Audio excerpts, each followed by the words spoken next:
नमस्कार, मी विलास बडे. न्यूज 18 लोकमतच्या या बुलेटिनमध्ये आपल्या सगळ्यांचं स्वागत. बुलेटिनच्या सुरुवातीला राजकीय गोटातून एक महत्त्वाची बातमी. एनडीएच्या राष्ट्रपती पदाचे उमेदवार असलेल्या द्रौपदी मुर्मू यांना पाठिंबा देण्यावरून शिवसेनेत फूट पडल्याची चर्चा रंगली आहे. या पार्श्वभूमीवर मातोश्रीवर खासदारांची महत्त्वाची बैठक पार पडली. मात्र या बैठकीला 7 खासदार अनुपस्थित असल्याची माहिती समोर येते. मातोश्रीवरच्या या बैठकीत 19 पैकी 12च खासदार उपस्थित होते. त्यामुळे आमदारांपाठोपाठ शिवसेनेचे खासदार सुद्धा बंड करणार का या चर्चांना उधाण आलंय. तर गेल्या काही दिवसांपासून शिवसेनेच्या आमदारांपाठोपाठ खासदारांमध्ये सुद्धा अस्वस्थता आहे अशी चर्चा राजकीय वर्तुळात सुरू होती. विविध बैठका खासदारांच्या सुरू आहेत आणि भाजपसोबत जाण्याच्या संदर्भात खासदारांचा एक गट आग्रही असल्याची बातमी सुद्धा समोर आलेली होती. तशा भावना सुद्धा काही खासदारांनी व्यक्त केलेल्या होत्या आणि आज काही खासदारांनी मात्र थेट गैरहजेरी लावली. शिवसेनेचे तब्बल 7 खासदार मातोश्रीवरच्या बैठकीला अनुपस्थित होते. आपण नजर टाकूयात कोण आहेत हे खासदार. बघा, यवतमाळ वाशिमच्या भावना गवळी, हिंगोलीचे हेमंत पाटील, परभणीचे संजय जाधव, कोल्हापूरचे संजय मंडलिक, दादरा नगर हवेलीच्या कलाबेन डेलकर, कल्याण डोंबिवलीचे श्रीकांत शिंदे आणि रामटेकचे कृपाल तुमाने. तर मातोश्रीवर उद्धव ठाकरेंनी बोलवलेल्या बैठकीला शिवसेनेच्या 19 खासदारांपैकी 12 खासदार उपस्थित होते. यामध्ये प्रतापराव जाधव बुलढाण्याचे खासदार आहेत, दक्षिण मध्य मुंबईचे राहुल शेवाळे, मावळचे श्रीरंग बारणे, उस्मानाबादचे ओमराजे निंबाळकर, हातकणंगलेचे धैर्यशील माने, उत्तर पश्चिम मुंबईचे गजानन कीर्तीकर, रत्नागिरी सिंधुदुर्गचे विनायक राऊत, दक्षिण मुंबईचे अरविंद सावंत, नाशिकचे हेमंत गोडसे. या सगळ्याबद्दल अधिक बोलण्यासाठी आता आपण थेट जाऊया. उदय जाधव आपले प्रतिनिधी आता आपल्यासोबत आहेत. उदय, काय खलबत झाली या बैठकीमध्ये आणि सगळ्यात महत्त्वाचं, जे खासदार गैरहजर होते, बैठकीला आले नाहीत, त्यांचं काय, ते का आले नाही?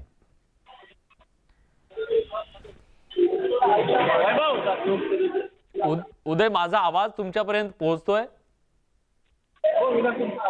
हा उदय, या आजच्या बैठकीच्या नंतर 2 महत्त्वाचे प्रश्न उपस्थित झालेत.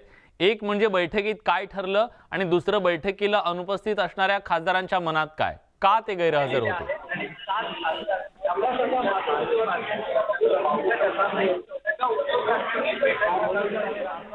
उदय, माफ करा, तुमचा आवाज आमच्यापर्यंत नीट पोहोचत नाहीये. आम्ही पुन्हा तुमच्याशी संपर्क करण्याचा प्रयत्न करू, तुमच्याकडून डिटेल जाणून घेण्याचा प्रयत्न करूया.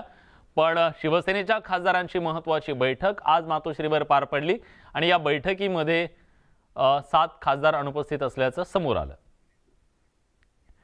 शिवसेनेनं आता केंद्रीय निवडणूक आयोगाकडे धाव घेतली आहे. आमची बाजू ऐकल्याशिवाय निर्णय घेऊ नका असं त्यांनी म्हटलंय. धनुष्यबाण चिन्हाबाबत निर्णय घेऊ नका असं त्यांनी सांगितलेलं आहे. ठाकरे गटाकडून निवडणूक आयोगाकडे धाव घेण्यात आलेली आहे, कारण सध्या शिवसेनेमध्ये 2 गट पडलेले आहेत. एक ठाकरेंचा गट आणि दुसरा शिंदेंचा गट. आणि या सगळ्यामध्ये आता चिन्हावरून हे सगळं वादंग सुद्धा पेटण्याची शक्यता आहे. प्रशांत लीला रामदास आपले दिल्लीचे प्रतिनिधी आता आपल्यासोबत आहेत. प्रशांत, शिवसेनेनं निवडणूक आयोगाचं दार ठोठावलंय, काय त्यांचं नेमकं म्हणणं आहे, काय त्यांनी मागणी केली आहे? महत्वाचं म्हणजे आता ज्या पद्धतीने सुप्रीम कोर्टामध्ये शिवसेनेला एक जोरदार धक्का बसला, शिंदे गटाला दिलासा मिळाला, त्यानंतर आता कुठल्याही प्रकारचा धोका होऊ नये त्यासाठी शिवसेनेने आग्रही पावले उचलायला सुरुवात केलेली आहे. शिवसेनेच्या वतीने एक पत्र केंद्रीय निवडणूक आयोगाला देण्यात आलं आहे. त्यामध्ये स्पष्ट म्हणण्यात आलेलं आहे की कुठलाही निर्णय शिवसेनेच्या निवडणूक चिन्हासंदर्भात असो किंवा पक्षाच्या संदर्भात असलो, निर्णय घेण्याच्या पूर्वी निश्चितपणे शिवसेनेचं म्हणणं ऐकून घ्यावं अशा प्रकारची मागणी करण्यात आलेली आहे. याचा अर्थ असा होतो की आता जो सुप्रीम कोर्टाचा वाद आता होऊ शकतं केंद्रीय निवडणूक आयोगाकडे जाईल आणि ज्या पद्धतीनं शिंदे गटाच्या वतीने दावा करण्यात येईल की त्यांचा जो गट आहे तो प्रमुख शिवसेना आहे, त्यामुळे या सगळ्या पार्श्वभूमीवरती हे अत्यंत महत्त्वाचं आहे की शिवसेनेने अग्रिम पावलं उचललेली आहेत आणि त्यांनी म्हटलं आहे की पक्षाचा चिन्ह असो किंवा पक्षाच्या संदर्भातले निर्णय असो हे घेण्याचे अधिकार पक्ष शिवसेनेला आहे, जे उद्धव ठाकरे यांच्या नेतृत्वातील आहे. त्यामुळे जर कुठलाही निर्णय निवडणूक आयोगाला घ्यायचा असेल तर प्रथम आमचं म्हणणं ऐकून घ्यावं, तरी त्यांनी या पत्रात मागणी केलेली आहे. धन्यवाद प्रशांत, तुम्ही दिलेल्या सगळ्या सविस्तर माहितीबद्दल. दरम्यान एक महत्त्वाची राजकीय घडामोड समोर येते ते म्हणजे शिवसेनेचे तब्बल 12 खासदार एकनाथ शिंदेंना पाठिंबा देणार असल्याचा दावा भाजपचे वर्ध्याचे खासदार रामदास तडस यांनी केलाय। शिवसेनेच्या खासदारांमध्ये मोठ्या प्रमाणात नाराजी असल्याचं ते म्हणाले। शिर्डीत एका कार्यक्रमात रामदास तडस बोलत होते।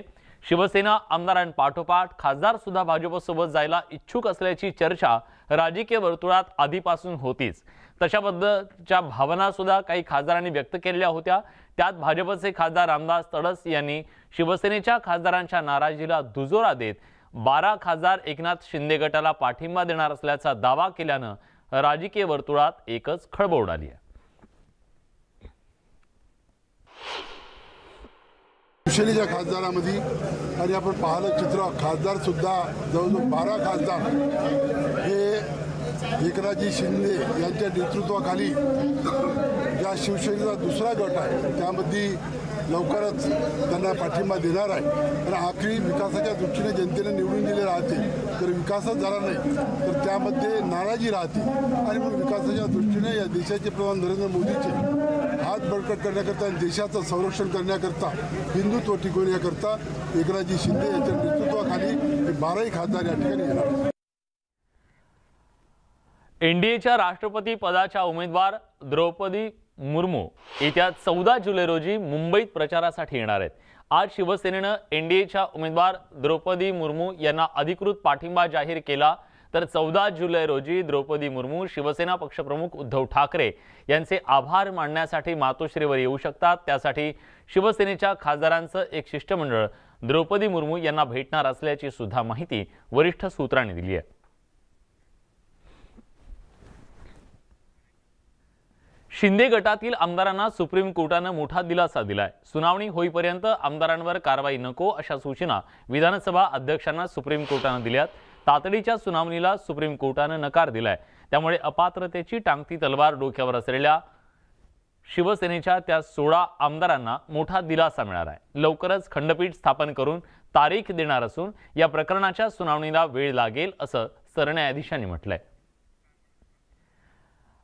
सुप्रीम कोर्ट आज नेमकं काय म्हणालं आपण जाणून घेऊयात ग्राफिक्सच्या माध्यमातून। बघा, न्यायालय म्हणालं की सुनावणी होईपर्यंत आमदारांवर कारवाई नको। विधानसभा अध्यक्षांना कोर्टाच्या या सूचना प्राप्त झालेल्या आहेत। तातडीच्या सुनावणीला सुद्धा आज सुप्रीम कोर्टाने नकार दिला, जी की सातत्याने मागणी केली जात होती। सुनावणीसाठी खंडपीठाची स्थापना आवश्यक असल्याचं सुद्धा आज कोर्टाने नमूद केलंय। लवकरच हे खंडपीठ स्थापन केलं जाईल आणि नवी तारीख दिली जाईल। खंडपीठ नेमण्यासाठी वेळ लागणार हे सुद्धा आज स्पष्ट होतंय।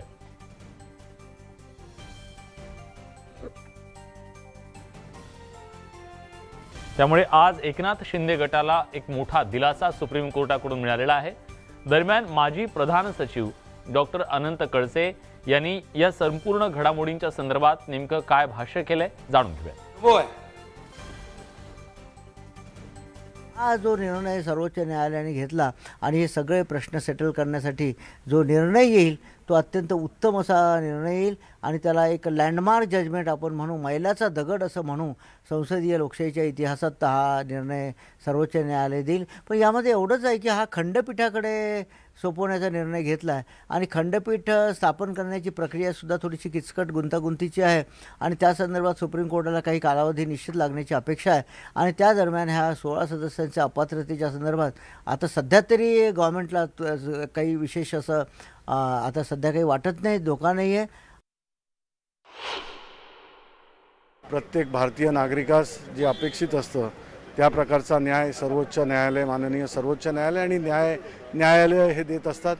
त्या पद्धतीनंच आजच्या बाबतीमध्ये आज ज्यावेळेला हे मेन्शन करण्यासाठी आमच्या वकिलांनी हे केलं लिस्ट करण्यासाठी, त्यावेळेला सर्वोच्च न्यायालयाने स्पष्ट शब्दात विशद केलं की डिस्क्वालिफिकेशनच्या याचिका वगैरे यावर महाराष्ट्राच्या अध्यक्षांनी निर्णय घेऊ नये जोपर्यंत सुप्रीम कोर्ट, माननीय सुप्रीम कोर्ट या बाबतीमध्ये ऐकत नाही, पाहत नाही। दे विल हिअर इट आणि मग त्याच्यानंतरचा पुढचा येईल। कुठलाही डिस्क्वालिफिकेशनचा मॅटर अध्यक्षांनी ऐकायचं नाही याचा अर्थ अध्यक्षांचे जे डिस्क्वालिफिकेशन ऐकण्याचे अधिकार होते या अधिकारांवरती त्यांनी आज बंदी घातलेली आहे। यानंतर आता कोर्टात हे प्रकरण जे आमची दुसरी पिटिशन्स आहेत त्या पिटिशन्सवरती निर्णय घेतला जाईल। संविधानाच्या परिशिष्ट 10 खरं तर हे होऊ नये, म्हणजे असं डिफेक्शन होऊ नये, आणखी लोकांनी जाऊ नये म्हणून पक्षांतर बंदीचा कायदा आणला। तो पूर्वी 1/3 होता, त्या 1/3 गटाला मान्यता दिली जायची, ती अध्यक्षांना अधिकार होता। आता तो अधिकार काढून घेतला आणि त्याच्यात ते डिलीटच केलं तो ब्लॉक आणि काय दिलं 2/3। मग 2/3ला काय पुढं दिलं त्यांनी?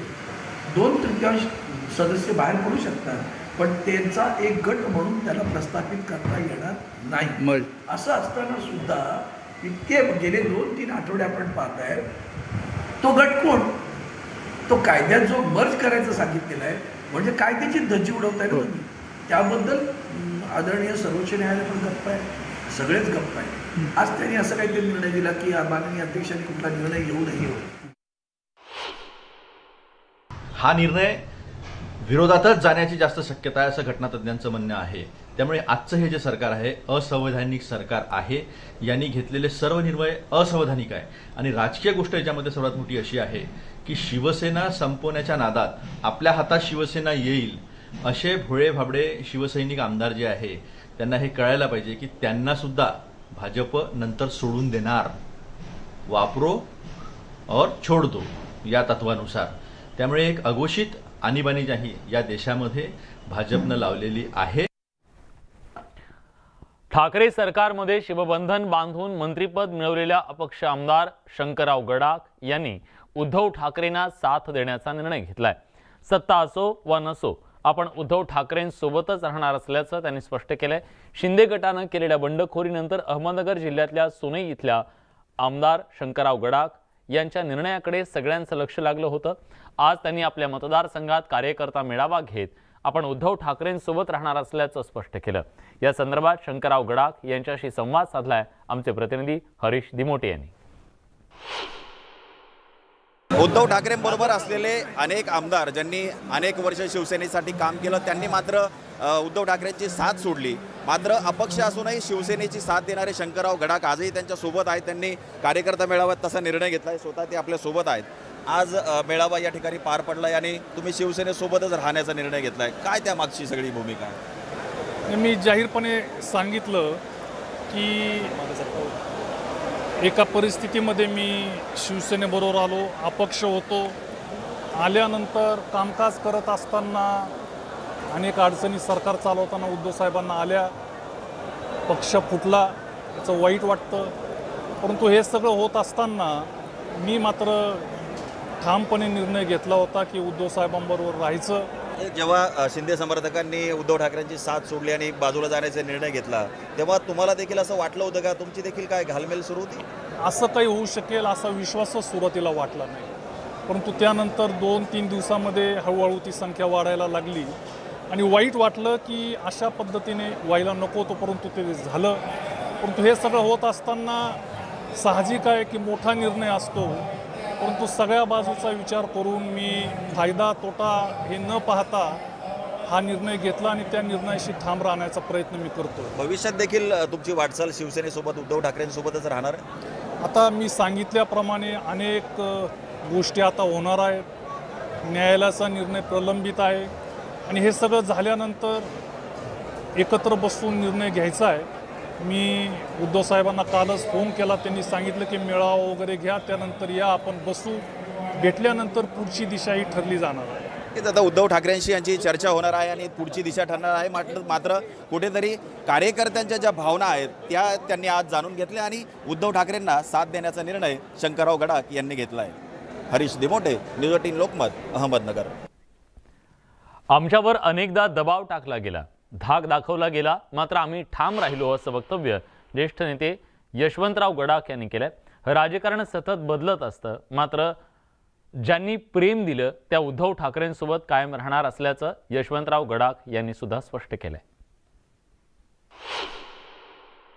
राजकारण सतत बदलत असतं, आज एक उद्या दुसरं, प्रत्येक वेळेला आपल्या भूमिका बदलायची।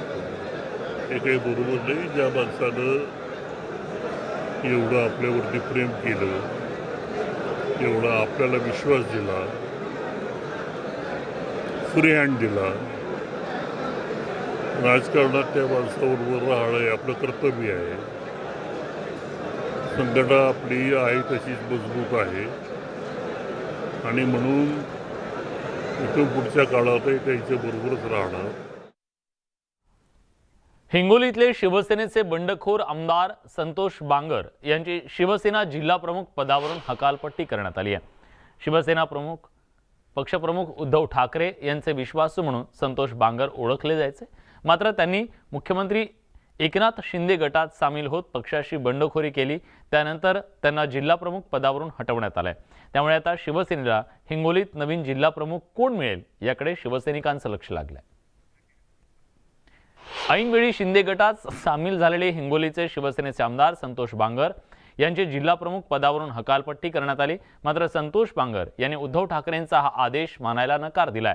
तसंच मी जिल्हा प्रमुख होतो आणि राहणार असं सांगताना शिवसेनेचे 12 खासदार, 50 जिल्हा प्रमुख आणि काही तालुका अध्यक्ष लवकरच शिंदे गटात येणार असल्याचं धक्कादायक माहितीही बांगर यांनी दिली. न्यूज 18 लोकमतशी बोलताना त्यांनी नेमकं काय म्हटलंय जाणून घेऊयात. आपल्याला शिवसेनेने पदावरून जिल्हा प्रमुख पदावरून हटवलं आहे. आपल्याला ही माहिती देण्यात आली का आणि काय आपली पहिली प्रतिक्रिया आहे? सर्वप्रथम तर तुम्हाला सांगतो की तो जो तुम्ही बंडखोरचा जो शब्द काढलाय तो बंडखोरचा शब्द काढून टाका. आम्ही बंडखोर नाहीत. आम्ही शिवसेनेच्या मुख्यमंत्र्यांना मतदान केलंय, त्याच्यामुळं आम्ही बंडखोर होऊ शकत नाही. या महाराष्ट्रावरती शिवसेनेचा मुख्यमंत्री बसलाय. सरसेनापती बाळासाहेब ठाकरेचं जे स्वप्न होतं ते स्वप्न आम्ही साकार केलंय. आणि राहिला विषय मला पदावरून काढण्याचा, मी आजही शिवसेनेचा जिल्हा प्रमुख आहे. सरसेनापती बाळासाहेब ठाकरे ज्यावेळेस होते, हयात होते, त्यावेळेस सरसेनापती बाळासाहेब ठाकरे यांनी माझी नियुक्ती केली होती. आणि आजही मी बाळासाहेबाचा कडवट शिवसैनिक आहे. आजही तुम्हाला सांगतो की मी कोणता झेंडा घेतला नाही. आजही तुम्हाला सांगतो की मी कोणती पार्टी बदलली नाही. मी आजही बाळासाहेबाचा शिवसैनिक, कडवट शिवसैनिक आहे. आणि जर कुणी म्हणत असेल की तुम्ही मुख्यमंत्र्याला मतदान केलं आणि आम्ही तुम्हाला पदावरून काढलं, तर हे मी मान्य करत नाही. मी आजही शिवसेनेचा जिल्हा प्रमुख आहे, उद्याही शिवसेनेचा जिल्हा प्रमुख आहे. मी गलती केली नाही, मी चूक केली नाही.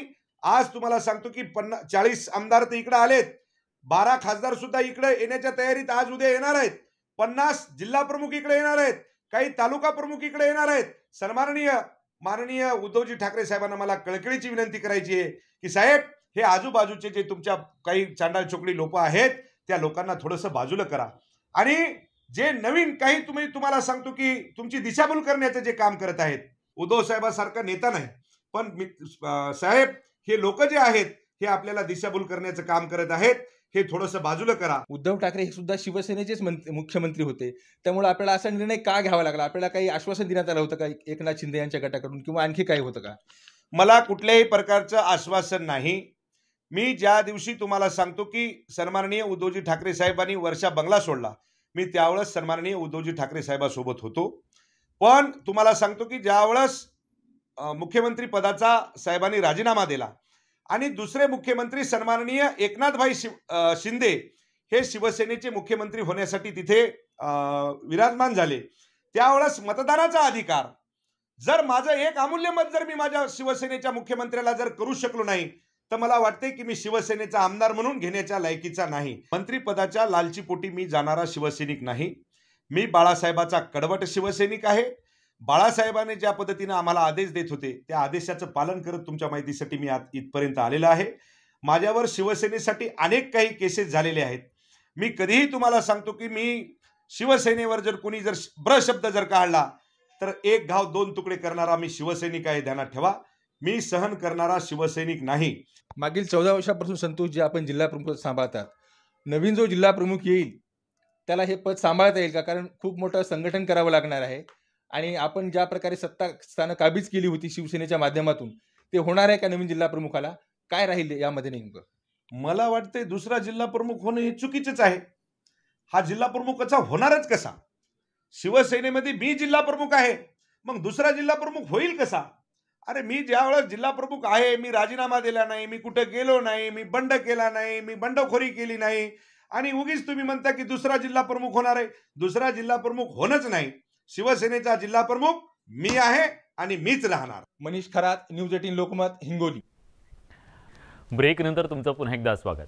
सांगली जिल्ह्यातल्या मिरज इथं मच्छी मार्केट आणि मटण मार्केट या जागेच्या वादातून 2 गटात जोरदार हाणामारी झाली। भूमिपूजन समारंभ संपल्यावर त्या ठिकाणी मोठा वाद सुरू झाला आणि हाणामारी सुरू झाली। काठ्या, दगड, विटांनी एकमेकांवर हल्ला करण्यात आला। 2 गटात जोरदार हाणामारी झाली। दरम्यान पोलिसांनी मध्यस्थी करत ही हाणामारी थांबवली। त्यानंतर त्यांनी एका तरुणाला ताब्यात घेतलं।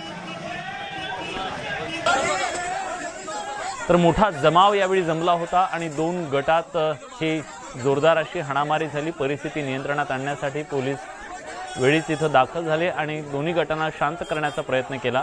तिथं उपस्थित असलेल्या लोकांनी सुद्धा यात हस्तक्षेप करत ह्या हाणामारीचं रूपांतर आणखी मोठ्या वादात होऊ नये याच्यासाठी काळजी सुद्धा घेतली। पण जागेच्या वादातून झालेल्या या हाणामारीमुळे काही काळ इथलं वातावरण तणावपूर्ण बनलेलं होतं। आसिफ मुरसल आपले प्रतिनिधी आता आपल्यासोबत सांगलीहून जोडले गेले। आसिफ, काय नेमका हा वाद आहे आणि आत्ताची परिस्थिती कशी आहे? विलास, आत्ताची परिस्थिती तणावपूर्ण शांतता आहे, परंतु मिरजेमध्ये मच्छी मार्केट आणि मटण मार्केट हे एकच ठिकाणी आहे। या ठिकाणी 3 वर्षापूर्वी शिवसेना भाजप सरकार असताना त्या मटण मार्केट हे पाडून नवीन बांधण्यासाठी निधी निर्माण झाला। आज भाजपचे आमदार सुरेश खाडे यांच्या हस्ते उद्घाटन झालं। आज उद्घाटनानंतर महापालिकेचे कर्मचारी हे मटण मार्केटचे एक भिंत पाडण्यासाठी गेले। त्यावेळी काही जे काय कार्य होते बाहेरचे आणि ते बाहेरचे कार्यकर्ते त्या भिंत पाडताना रोखलं आणि त्याच वेळी इतर कार्यकर्त्यांनी एकमेकाला वादावाद झाली आणि त्या वादावादीचं रूपांतर हे भांडणात झालं। यानंतर पोलिसांनी सौम्य लाठीचार्ज केला आणि वातावरण आता शांतता आहे। परंतु या इथलं मटण मार्केटचं म्हणणं होतं की इथं बोकड बांधण्यासाठी जी जागा आहे ती जागा काही दिवस थांबवा, कारण का काल एकादशी झालेली आहे। आसिफ, धन्यवाद तुम्ही दिलेल्या सगळ्या सविस्तर माहितीबद्दल। चंद्रकांत पाटील बोलतायत, भाजपचे प्रदेशाध्यक्ष। आपण जातोय। महाराष्ट्रामध्ये 2 दिवसापूर्वी अचानक निवडणूक आयोगाने 92 नगरपालिका आणि 4 नगरपंचायतींच्या निवडणुका लावल्या। निवडणुका ह्या विदाऊट ओबीसी पॉलिटिकल आरक्षण होऊ नये अशी आमची भूमिका जरी असली तरी सुद्धा सुप्रीम कोर्टाने दिलेल्या आदेशाप्रमाणे त्यांनाही वागायला लागेल, आम्हालाही वागायला लागेल। पण सुप्रीम कोर्टामध्ये हा मुद्दा उपस्थित झाला होता की प्रचंड पाऊस गेले काही वर्ष महाराष्ट्रामध्ये असतो, त्याच्यामुळे हे पावसाचे दिवस किमान टाळले जावेत। तसं न होता अचानक ह्या निवडणुका घोषित झाल्या आणि त्यामुळे आम्ही संपूर्ण महाराष्ट्रातल्या ह्या 92+4 96 नगरपालिका आणि नगरपंचायतीच्या प्रतिनिधींना घेऊन आज निवडणूक आयोगाचे प्रमुख मदान साहेब यांना भेटलो आणि त्यांना असं म्हटलं की कशाच्या आधारे तुम्ही निवडणुका लावल्या। उदाहरण मी त्यांना 2 दिली, खरं म्हणजे आमचे बावनकुळेजी, गिरीश महाजन आणखीन काही उदाहरण देऊ शकतील की कराड आहे। 19 आणि 21ला 3 आठवडे अख्खं कराड शहर पाण्याखाली होतं आणि तुम्ही म्हणता की नाही तिथे पाऊस गेल्या 10 वर्षात जास्त पडला नाही म्हणून निवडणुका लावतो। मग 19 आणि 21ला काय असा आभासी पूर होता का? कागल आहे आमचं, 15 दिवस कोल्हापूरचा हायवे बंद होता। कागलच्या टोल नाक्यापर्यंत पाणी होतं। कागलचा माणूस कोल्हापूर येऊ शकत होता, कोल्हापूरचा माणूस कागलमध्ये जाऊ शकत नव्हता। मग गेल्या 10 वर्षात कागलला पाऊस पडला नाही काय? म्हणजे कशाच्या आधारे तुम्ही निर्णय करता? आणि त्यामुळे आम्ही त्यांना ही विनंती एका बाजूने केलेली आहे सुप्रीम कोर्टाच्या निर्णयाच्या अधीन राहून की पावसाचा विचार करून तुम्ही पोस्टपोन करा। यात आमचा एक सामाजिक हेतूही आहे की जर ह्या पोस्टपोन झाल्या तर तेवढ्या वेळामध्ये ओबीसी पॉलिटिकल आरक्षण मिळालं तर विथ ओबीसी पॉलिटिकल आरक्षण या निवडणुका होतील, अन्यथा 5 वर्ष या 92 ठिकाणी ओबीसीला रिप्रेझेंटेशन राहणार नाही। पण स्वाभाविकपणे सुप्रीम कोर्टाने हा निर्णय दिलेला आहे की विदाऊट ओबीसी सुद्धा तुम्ही घ्या, लगेच कामाला लागा। त्याप्रमाणे तुम्ही लगेच कामाला लागले, प्रभाग ठरवले, याद्या ठरवल्या, आमचं काय ऑब्जेक्शन आहे? पण तुम्हाला त्यांनी हे म्हटलं आहे ना की पावसात निवडणुका लावू नका, पावसात निवडणुका होऊ शकत नाही। निवडणूक आयोगाची जबाबदारी असते की मतदार अधिकाधिक व्हावं, मग पावसात लोक मतदान करणार आहेत का? त्यामुळे आम्ही आज आग्रहाने म्हटलं आणि त्यांनी पुन्हा एकदा आम्ही सिटी वाईज आढावा घेतो असं म्हटलं आहे। त्यांना सुप्रीम कोर्टात पण जावं लागणार नाही, त्यांना सुप्रीम कोर्टाने अधिकार दिले की जिथे तुम्हाला योग्य वाटते तिथे घ्या। राजकीय आरक्षण हे टिकवण्यासाठी आता सरकार ऍक्शन मोडमध्ये। भारतीय आयोगाने जो अहवाल सादर केला त्यामध्ये अनेक त्रुटी आहेत, कारण का आडनावाच्या आधारावर सगळा अहवाल आहे। तो याचा निर्णय सुप्रीम कोर्ट घेईल. ओबीसीचं राजकीय आरक्षण टिकवण्यासाठी आता सरकार ऍक्शन मोडमध्ये आले असं म्हणायचं ना? नाही, दोन विषय वेगळे करा. आम्ही आता पाऊस मोठ्या प्रमाणात असताना निवडणुका घेता येणार नाहीत, मतदानाला लोक बाहेर पडणार नाहीत, अनेक वेळेला उमेदवारी अर्ज भरू शकणार नाहीत, म्हणून मी कराड आणि कागलची उदाहरण दिली. बोटीने जाऊन फॉर्म भरायचे आहेत का आणि मतदारांनाही मोठ्या बोटी आणायच्या आहेत का, एवढाच आमचा विषय आहे. सरकार हा प्रयत्न करणारच ना. ओबीसी पॉलिटिकल आरक्षणाशिवाय निवडणुका घेऊ नये अशी महाराष्ट्रातल्या तमाम जनतेची, तमाम ओबीसी जनतेची इच्छा असताना हे सरकार सामान्य माणसाला काय वाटतं याच्या आधारे निर्णय करणार असल्यामुळे ते ऍक्शन मोडवर काय 24 तास काम केलं पाहिजे आणि ते करतायत 24 तास.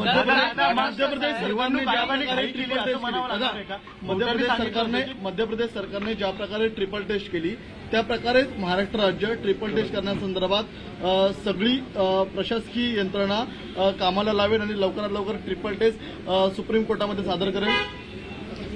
मला जेवढं प्रोसिजर कळते त्यातल्या ट्रिपल टेस्टचा पहिली ट्रिपल टेस्ट असते की तुम्ही डेडिकेटेड आयोग नेमा, तो नेमलाय बांठी या नावाचा. दुसरा मुद्दा असतो तो प्रामुख्याने पॉलिटिकल रिप्रेझेंटेशन गेल्या काही वर्षामध्ये त्या कास्टला पुरेसे मिळालं की नाही पाहणं. तर त्या पाहण्याचा सर्वेही बांटिया आयोगाने पूर्ण केला असं ते म्हणतात. आणि त्यामुळे आणि तिसरा मुद्दा आहे ट्रिपल टेस्टचा. म्हणजे आपल्या महाराष्ट्रामध्ये मोठा प्रॉब्लेम आहे की राज्य ज्यांनी चालवलं त्यांनाही ट्रिपल टेस्ट मधली 1, 2, 3 सांगता येत नाही, मोठी दुर्दैव आहे. तिसरा असं आहे की 50% क्रॉस करू नका. 50% क्रॉस होण्याचा विषय नाही, बांटी आयोग नेमलेला आहे. आता सर्वे जो केलाय त्याबद्दल लोकांचं म्हणणं आहे, सुप्रीम कोर्ट ठरवेल. अजित पवार आता असं म्हणताय निवडणूक आयोगाने घाई केली का? कारण की पावसाचा अंदाज घेऊन निवडणुका जाहीर करा. मी सकारात्मक विचार करणारा कार्यकर्ता असल्यामुळे असं निवडणूक आयोगावर दोषारोपण न करता आम्ही त्यांच्या लक्षात आणून दिलं की पाऊस हेवी आहे. रोज तुम्ही आता आम्ही ग्रामीण भागातील लोक आम्हाला जे काही आपले एकनाथजी शिंदे यांना गटनेते आणि भरतशेठ गोगावले यांना व्हीप म्हणून ती रद्द करावी अशा स्वरूपाची ती मागणी होती. तर त्याच्यावर सुद्धा काय भाष्य झालेलं नाही आहे. त्यामुळे एकंदरीत परिस्थिती अशी आहे की महाराष्ट्राचा गाडा सुरळीत चालण्याच्या दृष्टीने शेवटी आपण एक गोष्ट लक्षात घेतली पाहिजे की विधिमंडळ हे एक महत्त्वाची कॉन्स्टिट्युशनल बॉडी आहे ज्याच्यामध्ये कायदे तयार होतात. त्या कायद्याचं इंटरप्रिटेशन करणं, त्याच्यावरचे निर्णय देणं याच्यासाठी कोर्ट असतात.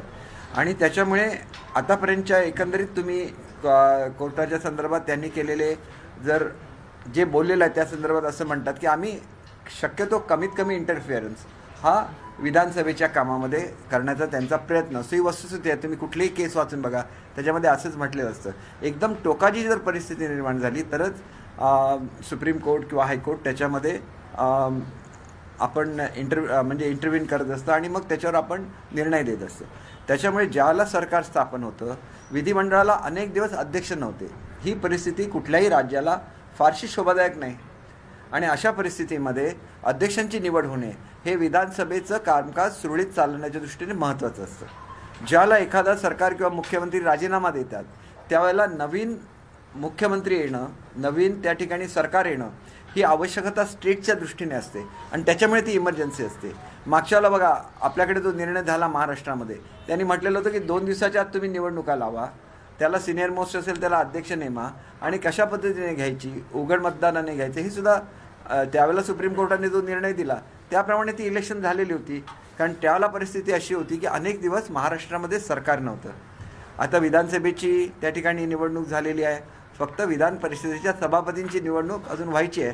कारण ज्या वेळेला आपलं अधिवेशन चालू होईल त्याला कदाचित तीसुद्धा निवडणूक होऊन जाईल. त्याच्यामध्ये एकंदरच तुम्ही बघितलं तर महाराष्ट्रामध्ये आता एक स्थिर सरकार आलेलं आहे. महाराष्ट्राच्या विधानसभेला स्वतःचे अध्यक्ष मिळालेले आहेत आणि त्याच्यामुळे मूळच्या पिटिशनमध्ये जे अपेक्षित होतं की हे सगळं व्हावं ते सगळं पूर्ण झालेलं आहे. आणि आमची मूळची पिटिशन होती ज्याच्यामध्ये 16 लोकांना जे डिस्क्वालिफाय करण्यासाठी नोटिसा देण्याचं झालेलं होतं किंवा दुसऱ्या गटाला बहुमत नसताना मान्य देण्याचं झालेलं होतं. या संदर्भातली ती पहिली पिटिशन होती आणि त्याच्यावर आज काहीही कोर्टामध्ये झालेलं नाही. ही वस्तुस्थिती आहे आणि त्याच्यामुळे ही जी प्रोसेस आहे या प्रोसेसमध्ये अर्जन्सी खूप मोठी आहे असं आता परिस्थिती राहिलेली नाही आहे. ज्याप्रमाणे कोर्ट डिसाईड करेल त्यांच्या सवडीनुसार त्यावेळेला त्याच्यावर हिअरिंग होईल आणि ही हिअरिंग होऊन जो काय निकाल लागेल तो आमच्यावर सगळ्यांवरच बंधनकारक असणार आहे. म्हणजे आमचं न्यायव्यवस्थेवर पूर्ण विश्वास आहे आणि त्याच्यामुळे आज जो मिळाला न्याय हा फक्त आम्हाला मिळाला नाही, तो सर्वांनाच मिळालेला आहे. त्याच्यामुळे हा निकालचं स्वागत सर्वांनी केलंच पाहिजे आणि आता सुरळीत कामकाज सुरू झालं पाहिजे, कारण आता आपलं विधानसभेचं अधिवेशनचं सुरू होणार आहे आणि त्याच्याचबरोबर नवीन मंत्रिमंडळाचं गठन होणार आहे आणि लोकांच्या दृष्टीने खूप कामाचे हे दिवस आहेत. महाराष्ट्रामध्ये पूर परिस्थिती आहेत, अशा संदर्भात आता हे कामकाज सुरू झालं पाहिजे असं मला वाटतं. दुसरी गोष्ट अशी आहे की निवडणुका, मंत्रिमंडळाचं गठन कधी होईल वगैरे ह्या वेगवेगळ्या स्वरूपाच्या बातम्या दिल्या जातात, परंतु याच्यामध्ये हे पूर्ण अधिकार हे मुख्यमंत्री आणि उपमुख्यमंत्री एकत्र बैठक घेतील, ते ठरवतील आणि त्यावेळेला मंत्रिमंडळाचा विस्तार होईल. ब्रेकनंतर तुमचं पुन्हा एकदा स्वागत. नाशिक जिल्ह्यातल्या धरण क्षेत्रात पावसाचा जोर कायम आहे. गंगापूर, दारणा, पालखेड या धरणातल्या पाणी साठ्यामध्ये वाढ झाली आहे. गोदावरीची पाणी पातळी सुद्धा वाढत असल्यानं नदीकाठच्या गावांना सतर्कतेचा इशारा देण्यात आला आहे. नंदुरबार जिल्ह्यात गेल्या 3 दिवसांपासून पावसाची संततधार सुरू आहे. सातपुडा पर्वत रांगेतल्या नवापूरमध्ये तर पावसाचा जोर पाहायला मिळतोय. नेसू, सरपणी, नागण या नद्यांना पूर आलाय. वर्धा जिल्ह्यात अजूनही पाऊस कोसळतोय. धरण क्षेत्रात दमदार पाऊस झाला असून त्यामुळे निम्न वर्धा धरणाचे 7 दरवाजे उघडण्यात आले.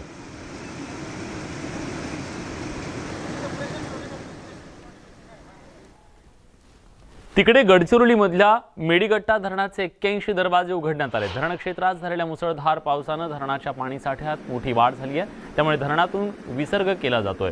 तब्बल 10,02,000 क्युसेक इतक्या पाण्याचा विसर्ग सुरू आहे. गोदावरी आणि प्राणहिता नदीत विसर्ग केला जात असून नदीकाठच्या गावांना सतर्कतेचा इशारा देण्यात आलाय.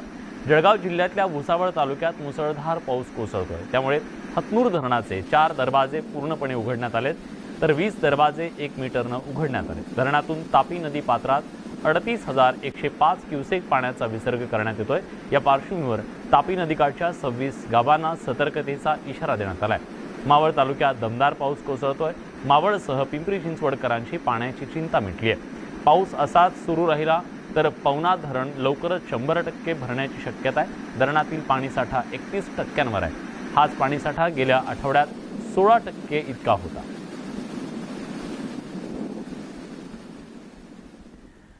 कोकण आणि मध्य महाराष्ट्रात दमदार पाऊस झाला. त्यामुळे धरणातल्या पाणीसाठ्यात वाढ झाली आहे. आतापर्यंत राज्यातल्या सर्व धरण प्रकल्पात सरासरी 30.27% इतका उपयुक्त साठा निर्माण झालाय. गेल्या वर्षी हा साठा 27.68% इतका होता.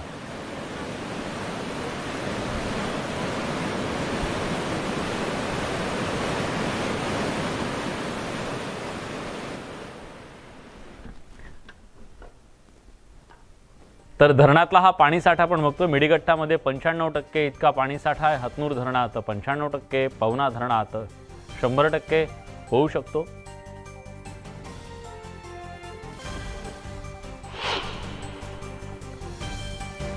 तर राज्यातल्या विभागांची काय परिस्थिती आहे, त्या विभागातल्या धरणांची काय स्थिती आहे बघा. अमरावती विभागामध्ये 37.89% पाणीसाठा आहे. औरंगाबाद विभागात 29.49%, कोकण विभागात 57.15%, नागपुरात 33.32%, नाशिकमध्ये 25.36%, पुणे विभागात 23.41%, असा एकूण जर सगळा विचार केला महाराष्ट्राचा तर 30.27% इतका धरणातला पाणीसाठा महाराष्ट्रात आज उपलब्ध आहे.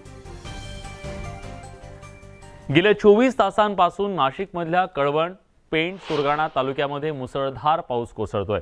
त्यामुळे सणकापूर धरणात पाण्याचा विसर्ग करण्यात आला. अर्जुन सागर धरणातून सुद्धा पाण्याचा विसर्ग करण्यात येऊ शकतो. गिरणा नदी पात्रात पाण्याचा विसर्ग सुरू आहे. त्यामुळे नदीकाठच्या गावांना सतर्कतेचा इशारा देण्यात आला आहे.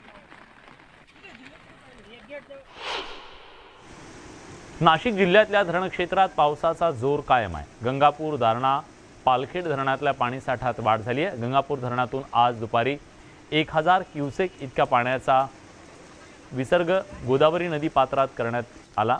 गोदावरीची पाणी पातळी वाढत असल्यानं नदीकाठच्या गावांना सतर्कतेचा इशारा देण्यात आला आहे. पाऊस कायम राहिल्यास पाण्याचा विसर्ग आणखी वाढवला जाऊ शकतो. नाशिक शहराला पाणी पुरवठा करणाऱ्या गंगापूर धरणातून 10,000 क्युसेक्स इतक्या मोठ्या प्रमाणात पाण्याचा विसर्ग करण्यात आलेला आहे आणि शहरामध्ये देखील संततधार पाऊस सुरू आहे। त्यामुळे गोदावरी नदी अशा प्रकारे दुथडी भरून वाहते। गोदावरी नदीला पूर आलेला आहे आणि या पुराचं पाणी जे आहे ते अशा प्रकारे बाजारपेठेमध्ये आता घुसू पाहत आहे। पुढच्या 2 ते 3 तासामध्ये या पाण्याच्या पातळीमध्ये वाढ केली जाणार आहे आणि त्यामुळे नागरिकांना या ठिकाणी हटवलं जात आहे। पोलिसांकडनं काही स्वयंसेवी संघटनांकडनं अशा प्रकारे नागरिकांना सुरक्षित स्थळी हलवण्याच्या सूचना देण्यात आलेल्या आहे। दृश्यांमध्ये जर आपण बघितलं तर गोदाकाठी असलेल्या ज्या टपऱ्या वगैरे आपण जे बघतोय त्या देखील या ठिकाणून हलवण्यात आलेल्या आहे। ती देखील दृश्य आपण बघतोय। या सगळ्या भागामध्ये पुढच्या 2 ते 3 तासामध्ये 4 ते 5 फुटांपर्यंत पाण्याच्या पातळीमध्ये वाढ होणार आहे। त्यामुळे हे सगळं पाणी जे आहे ते आता बाजारपेठेत घुसणार आहे। त्यामुळे नागरिकांना सुरक्षित स्थळी हलवण्याच्या हालचाली ज्या आहेत त्या प्रशासनाकडून केल्या जात आहे। गोदावरी काठावर असलेले सगळेच मंदिरं जे आहेत ते अशा प्रकारे पाण्यात आलेले आहे। पुरातन मंदिर जे आहेत नाशिकमधले ते गंगा गोदावरीचं मंदिर आहे। त्याचबरोबर या ठिकाणी बाणेश्वराचं मंदिर आहे, सुंदर नारायणाचं मंदिर आहे। ही सगळीच मंदिरं जी आहेत ती पाण्याखाली आलेली आहे आणि त्यामुळे या ठिकाणच्या नागरिकांना सुरक्षित स्थळी जाण्याच्या सूचना प्रशासनाच्या वतीनं देण्यात आलेल्या आहे। ज्या ठिकाणी गोदा काठावरती वेगवेगळे विधी केले जातात त्या विधीच्या ठिकाणावरती देखील मोठ्या प्रमाणात पाणी साचलेलं आहे। या ठिकाणी देखील मोठ्या प्रमाणात विधी केले जातात आणि दशक्रिय विधीची पूजा ज्या ठिकाणी केली जाते तो घाट देखील पाण्याखाली आलेला आहे। समोर दिसणारं लक्ष्मण कुंड, रामकुंड आणि गांधी तलाव जो आहे तो देखील पूर्णतः पाण्याखाली आलेला आहे। त्यामुळे गोदाकाठच्या नागरिकांनी सुरक्षित स्थळी हलावं अशा प्रकारच्या सूचना प्रशासनाच्या वतीनं देण्यात आलेल्या आहे। नाशिकच्या गोदावरी नदीचं ओळख असलेल्या दुतोंड्या मारुतीचं पाणी देखील कमरेच्या वर आलेलं आहे। पुढच्या 2 तासामध्ये गोदावरीतून सोडलेलं 10,000 क्युसेक्स पाणी जे आहे ते गोदा पात्रात येईल आणि त्यानंतर या पाण्याच्या पातळीत 4 ते 5 फुटांनी वाढ होईल आणि त्यामुळे जी नाशिकच्या गोदावरी नदीच्या पुराची ओळख आहे तो दुतोंड्या मारुती देखील पूर्णतः पाण्याखाली येऊ शकतो आणि पुढच्या गावांना अधिक धोका निर्माण होऊ शकतो अशा प्रकारच्या सूचना पोलिसांच्या वतीनं देण्यात आलेल्या आहे, महापालिका प्रशासनाच्या वतीनं देण्यात आलेला आहे आणि जलसंपदा विभागाच्या वतीनं देण्यात आलेला आहे। त्यामुळे आता नागरिकांनी देखील स्वतः सतर्क राहण्याची गरज आहे। व्हिडिओ जर्नलिस्ट हेमंत बागुलसह लक्ष्मण घाटोळ, न्यूज 18 लोकमत, नाशिक। परशुराम घाटातली दरड दुर्घटनेप्रकरणी सदोष मनुष्यवधाचा गुन्हा दाखल करण्यात आलाय। ही दुर्घटना मानव निर्मित असल्याची याचिका ग्रामस्थांनी दाखल केली होती।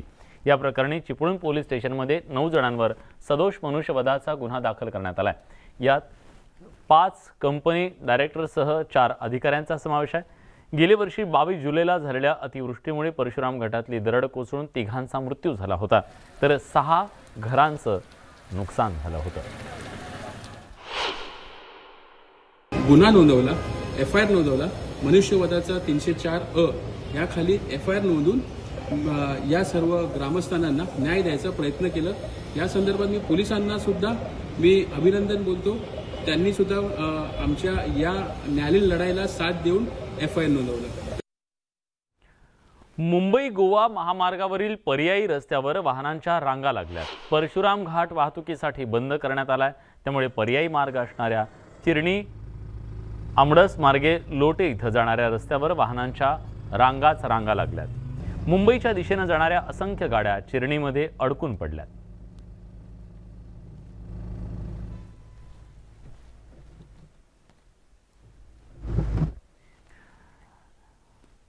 मुसळधार पावसामुळे आंबोली धुक्यात हरवून गेले। ओसंडून वाहणारे धबधबे दाट धुक्याचा आनंद लुटण्यासाठी पर्यटक मोठ्या संख्येने तिथे दाखल होत आहेत। बेळगाव कर्नाटकातून पर्यटक इथे येत आहेत। इथल्या स्थितीचा आढावा घेतलाय आमचे प्रतिनिधी भरत केसरकर यांनी। मध्ये वर्षा पर्यटनाला सुरुवात झालेली आहे। दुसरा रविवार आहे आणि मोठ्या प्रमाणात पर्यटक या धबधब्यांचा आनंद लुटण्यासाठी आंबोलीमध्ये लागलेले आहेत। सगळी दृश्य आहेत आंबोलीची कशा याचाच आनंद लुटण्यासाठी पर्यटक मोठ्या प्रमाणात संपूर्ण देश विदेशातून आंबोलीला येत असतात। वर्षा पर्यटनामध्ये जो आंबोलीच्या धबधब्यांचा मनमुराद आनंद लुटणे आणि त्यामध्ये वर्षा स्नान करणे हा प्रमुख उद्देश पर्यटकांचा असतो। आंबोलीचे हे धबधबे सगळे प्रभावित झालेले पाहायला मिळतात आणि मोठ्या प्रमाणात जे आहेत पर्यटक आंबोलीमध्ये डेरे दाखल झालेले आहेत। हे सगळी दृश्य आहेत कशा पद्धतीने हे जे पर्यटक आहेत ते पर्यटक कशा पद्धतीने स्नानाचा आनंद घेत आहेत। या धबधब्यांवर वर्षातून एकदा तरी हे स्नान करण्याचा प्रत्येक पर्यटकाचा इच्छा असते आणि याचा मनमुराद आनंद लुटण्यासाठी पर्यटक येत असतात। ही सगळी एक्सक्लुझिव्ह दृश्य मी दाखवू इच्छितो की कशा पद्धतीने धबधबे प्रवाहित झालेले आहेत। या धबधब्यांवर मनमुराद आनंद लुटण्यासाठी जे आहेत पर्यटक आंबोलीमध्ये दाखल झालेले आहेत। त्यात आजचा दुसरा रविवार आहे। पर्यटनदृष्ट्या आंबोली जे आहे हाऊसफुल झालेले पाहायला मिळते। विशेषतः आज ट्रॅफिक पण जाम झालेलं पाहायला मिळतं। देशात ठिकठिकाणी पावसानं अक्षरशः थैमान घातलं असून त्यामुळे जनजीवन विस्कळीत झालंय। तेलंगणामध्ये वादळी वाऱ्यासह झालेल्या पावसानं नद्यांना पूर आलाय। या पुराचं पाणी वस्तीत शिरल्यानं नागरिकांना अनेक अडचणींचा सामना करावा लागतोय। तर रेल्वे सेवा सुद्धा खंडित झाली असून 13 जुलैपर्यंत 34 रेल्वे या रद्द करण्यात आल्या। दुसरीकडे गुजरातला अतिवृष्टीचा फटका बसला असून वलसाडमध्ये पूर परिस्थिती निर्माण झाली आहे। इथली अनेक घरं पाण्याखाली गेली आहेत। सध्या प्रशासनाकडून मदत कार्य सुरू आहे। तर मंगळूरला सुद्धा पावसानं झोडपून काढलंय। सततच्या पावसामुळे अनेक सखल भागात पाणी साचल्याचं चित्र पाहायला मिळतं।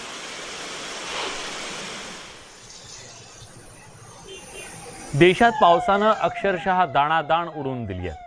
हिमाचल प्रदेश ते केरळपर्यंत पाऊस संततधारपणे कोसळतोय। गुजरातमध्ये पावसानं धुमशान घातलंय। छोटा उदयपूर, डांग, नर्मदा, वलसाड, नवसारी आणि पंचमहाल या दक्षिण आणि मध्य गुजरातमधील 6 जिल्ह्यांमध्ये पूर परिस्थिती आहे। नवसारी आणि वलसाड जिल्ह्यांना सर्वाधिक फटका बसलाय। ठिकठिकाणी रस्ते आणि घरं पाण्याखाली गेली आहेत। त्यामुळे नागरिकांना मोठा त्रास सहन करावा लागतोय। त्यामुळे सर्व शासकीय शाळा बंद ठेवण्यात आल्या। गुजरातमध्ये पुढील 5 दिवस मुसळधार पावसाची शक्यता हवामान खात्याने वर्तवली आहे।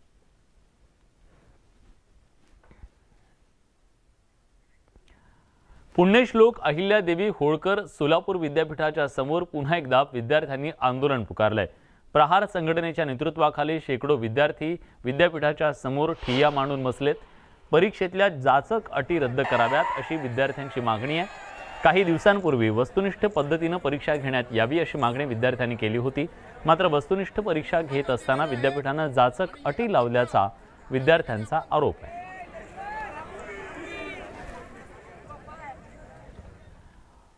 बुलेटिनमध्ये आणखी एक छोटासा ब्रेक। कुठे जाऊ नका, पहा फक्त न्यूज 18 लोकमत।